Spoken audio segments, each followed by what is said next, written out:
Facebook has called for an independent oversight board around content moderation. The group has taken nearly 2 years to form, but plans to start hearing cases next month. Jamal Green is co-chair of the Facebook Oversight Board. He joins us live now from New York via Skype. So your advisory board plans to start hearing cases next month, but do you think at this point it is too late, just based on that report from Ardonia O'Sullivan here, do you think it's too late at this point to stop misinformation from scarring this election?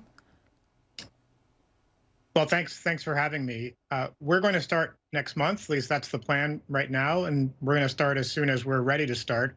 There's a number of steps we've taken to try to get ready to get to that point. Misinformation in the election context is certainly a problem. It's a big problem. It's one that Facebook itself has some responsibility for addressing, and it has been attempting to do so. Whether or not the Oversight Board is going to deal with election-related issues or misinformation will have to do with the cases that the Oversight Board ends up actually hearing once we get started. So it's hard to say exactly what our role is going to be, but once we're up and running, we'll be ready to handle any significant or controversial content that's within our purview. You know, only this week we've seen so many examples of cases of misinformation that Facebook has failed to address. The president's son, Donald Trump Jr., in a Facebook video said that the radical left is laying the groundwork to steal this election from my father. Then he went on to say that he was calling for able-bodied people to join an army for election security. Facebook says that that doesn't breach its policies. I mean, what are your thoughts on that? A lot of people would find that quite surprising. I'm sure there'd be lots of different views about what to do with content like that. That's part of the purpose of the board. And when we're up and running, if there are controversial issues like that, they can be appealed to the board to make those kinds of determinations. It's really hard to balance freedom of speech with things like voter suppression or misinformation or incitement or lots of other harmful things that people can say. And that's part of the reason the Oversight Board was created. I mean, I agree with you. It certainly is really difficult to balance, as you say, freedom of speech with voter suppression, misinformation. But just peel back the curtain for us. I mean, how hard is it to really identify cases of misinformation? What are some of the blind spots do you think that your group will actually come across? So there are a lot of different issues relating to content that are within the jurisdiction of the Oversight Board. Those include incitement, they include hate speech, they include various forms of bullying, public nudity, whether a particular post should be fact-checked by Facebook or not is also within the purview of the board. And so we're going to be dealing with a very wide range of issues.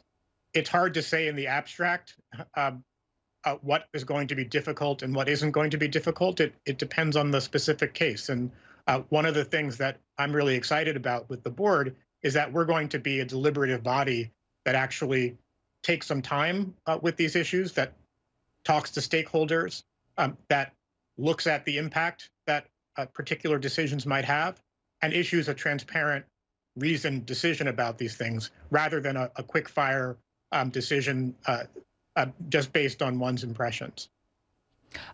Despite the fact that, you know, that is your intention to be careful and deliberate, which is, of course, admirable, I just want to get your reaction to the fact that there's been another group of Facebook critics who have now created a real Facebook Oversight Board, which just sort of shows that there is some concern that either your group is too late, either it's taken too long to form, or there's a feeling that it can't be trusted to do what is needed. Can I get your reaction to that? Well, I welcome efforts by critics of Facebook, including there are lots of critics of Facebook on the Oversight Board itself. I welcome efforts by critics to offer additional criticism, to air their views. So there are a lot of thoughtful people who are associated with the real Oversight Board, and so I certainly welcome additional information. I think what the Oversight Board does is different because what we're doing is making decisions on content that are binding on Facebook. And so we have a different purview, but certainly the more the merrier from my perspective.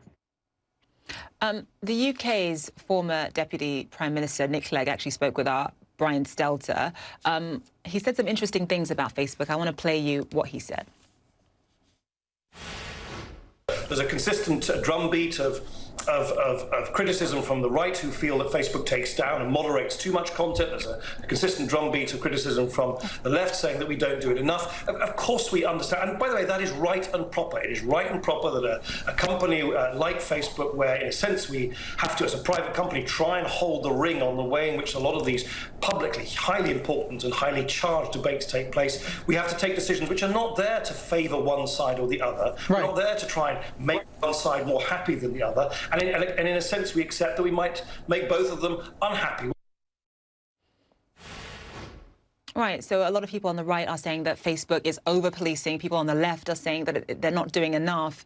Facebook wants to be a neutral arbiter. They want to go straight down the middle. But you have a lot of misinformation that is actually, to be fair, coming from one side of the political spectrum. Will they end up taking a stand on this, do you think?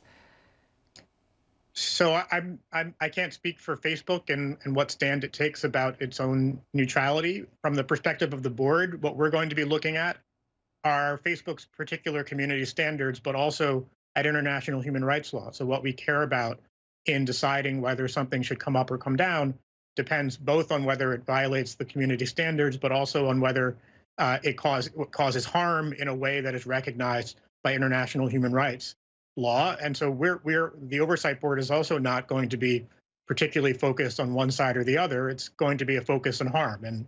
And wherever that lies, it lies. We're not interested in being politically down the middle. We're interested in conforming the community standards to international human rights law.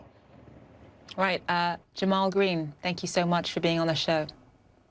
Thank you.